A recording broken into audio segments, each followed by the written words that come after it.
There was a young man named Wang in Taiyuan who got up early and took a walk. He met a girl.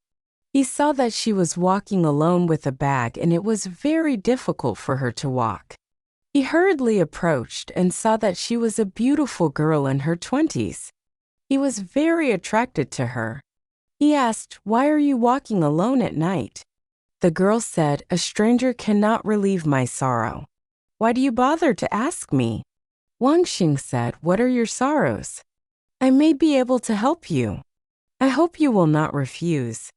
The girl wept and said, "My parents are greedy for money and married me to a rich family as a concubine.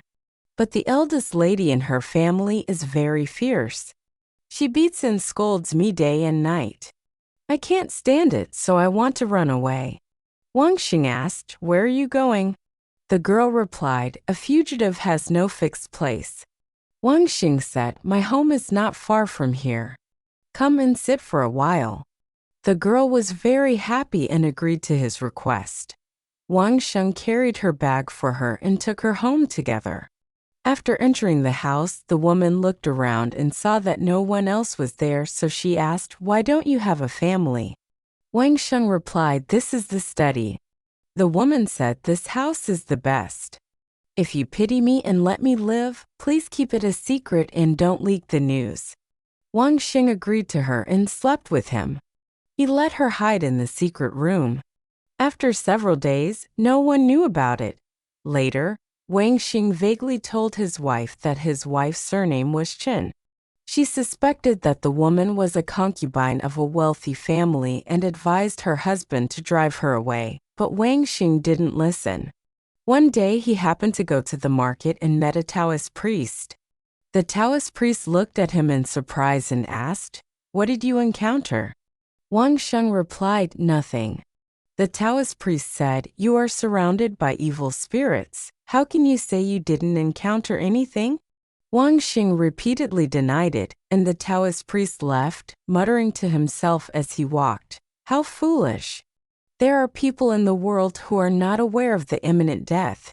Wang Xing was very suspicious of the woman when he heard him speak strangely, but then he thought, how could she be a beautiful woman? So he thought that the Taoist priest might be using the excuse of exorcising demons to make a living. After a while, he arrived at the door of the study and saw that the door was locked and he couldn't get in. He was suspicious of the woman's actions, so he climbed over the broken gap in the wall, but he saw that the inner door was also closed. He quietly came to the window and peeked in, only to see a hideous ghost with a green face and sharp teeth like saw teeth, spreading human skin on the bed and drawing with a colored pen. After the painting was finished, he took the human skin and put it on like shaking clothes and then turned into a beautiful woman. Seeing this, he lost his soul and crawled out like a wild animal and hurried to chase the Taoist priest, but he didn't know where the Taoist priest had gone. He searched everywhere and finally found him in the wild. He kept kneeling and begging for rescue. The Taoist priest said, "Drive her away. This thing is also very bitter. I just found a replacement. I can't bear to hurt her life." So he gave him a fly whisk and asked him to hang it on the bedroom door. Before leaving, they agreed to meet at the Qingdi temple. Wang Xing returned home and didn't dare to enter the study. He stayed in the inner house and hung the whisk at the door. At about 1 o'clock, he heard a scratching sound outside the door. He didn't dare to go and asked his wife to go. When his wife saw the woman coming, she didn't dare to come in when she saw the whisk. She stood there gritting her teeth and left for a long time. After a while, he came again, cursing, "The Taoist priest is trying to scare me. Otherwise, how could I spit out the meat in my mouth?"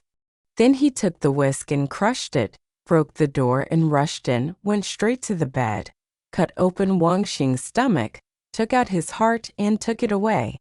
His wife cried and cried, and the maid took out a candle and saw that Wang Xing was dead, and the blood in his chest was flowing everywhere. Wang Xing's wife was shocked and scared, and she didn't dare to cry. The next day, Wang Xing's wife asked Wang Xing's brother to tell the Taoist priest. After hearing this, the Taoist priest said angrily, I pity her, but the devil dares to be so bold. Then he came with Wang Xing's brother, but the woman had disappeared.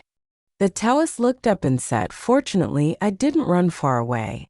He asked, Whose house is in the south courtyard? Wang Xing's brother said, It's my house. The Taoist said, Your house now. Wang Xing's brother was very surprised and said no. The Taoist asked, Did anyone you don't know come in?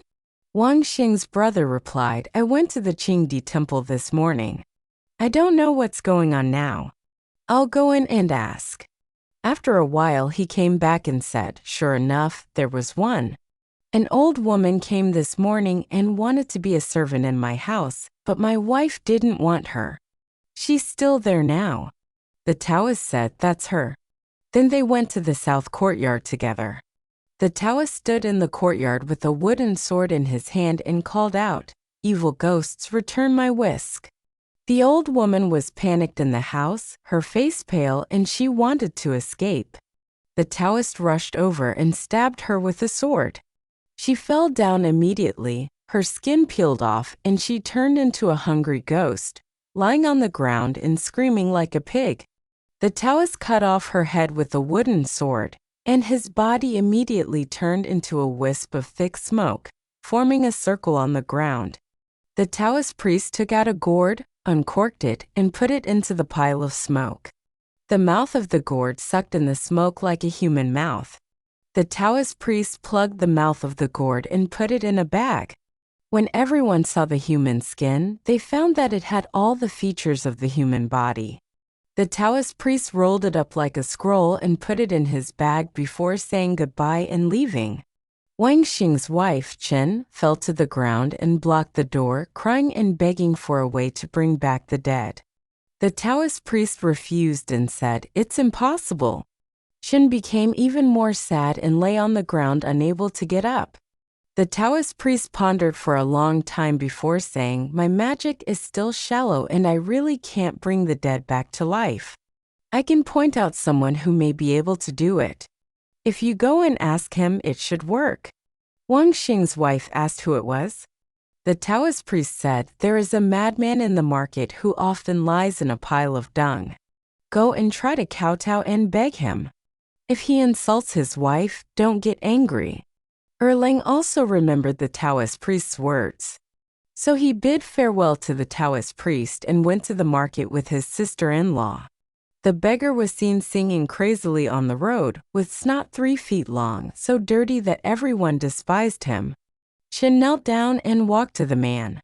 The beggar smiled and said, Does the beauty love me?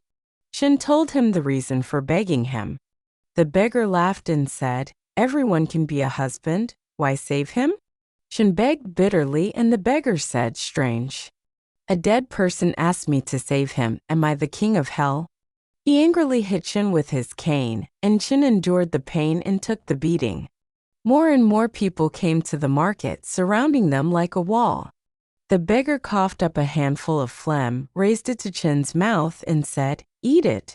Chen's face flushed and looked embarrassed.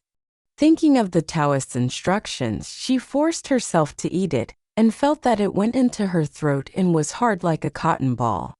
She swallowed it and it stopped in her chest. The beggar laughed and said, The beauty loves me. Then he stood up and walked away without looking back. Chen followed him into a temple and begged him desperately, but he had disappeared. She searched everywhere but could not find any trace of him. She returned with a feeling of shame and hatred. She mourned her husband's tragic death and regretted eating the madman's spit. She cried and wished she could die immediately. Just as she was about to clean up the bloodstains and collect the body, she saw that the family members were standing there in a daze and no one dared to approach. Chen held the body and sorted out the intestines, crying as she did so. She cried until she was hoarse and wanted to vomit. She felt something gathered in her chest rushing out. When she turned around, it had already landed in Wang Xing's chest. She looked at it with surprise and found that it was a human heart, beating in her chest, steaming like smoke. She was very surprised and hurriedly closed her chest with her hands and squeezed it together. When she relaxed a little, hot air came out from the gap. She hurriedly tore open her clothes and wrapped them around her husband's body. She stroked the body with her hands and felt that he was gradually regaining body temperature. She covered the quilt again, and when she opened it in the middle of the night, she felt that her husband was breathing. He was alive again at dawn. Wang Xing himself said, "It was as if I was in a dream, and I only felt a dull pain in my stomach." There was a scar as big as a coin where he saw through, and it healed immediately. Yi Shi said, "Foolish people. It is obviously a monster, but you can see it as a beauty. Confused people. It is obviously loyal, but you think it is ridiculous. But those who seduce beautiful women will have their wives eat their spit and feel sweet. God is fair, and he will repay what he has. It's just that stupid and confused people don't realize it." How sad.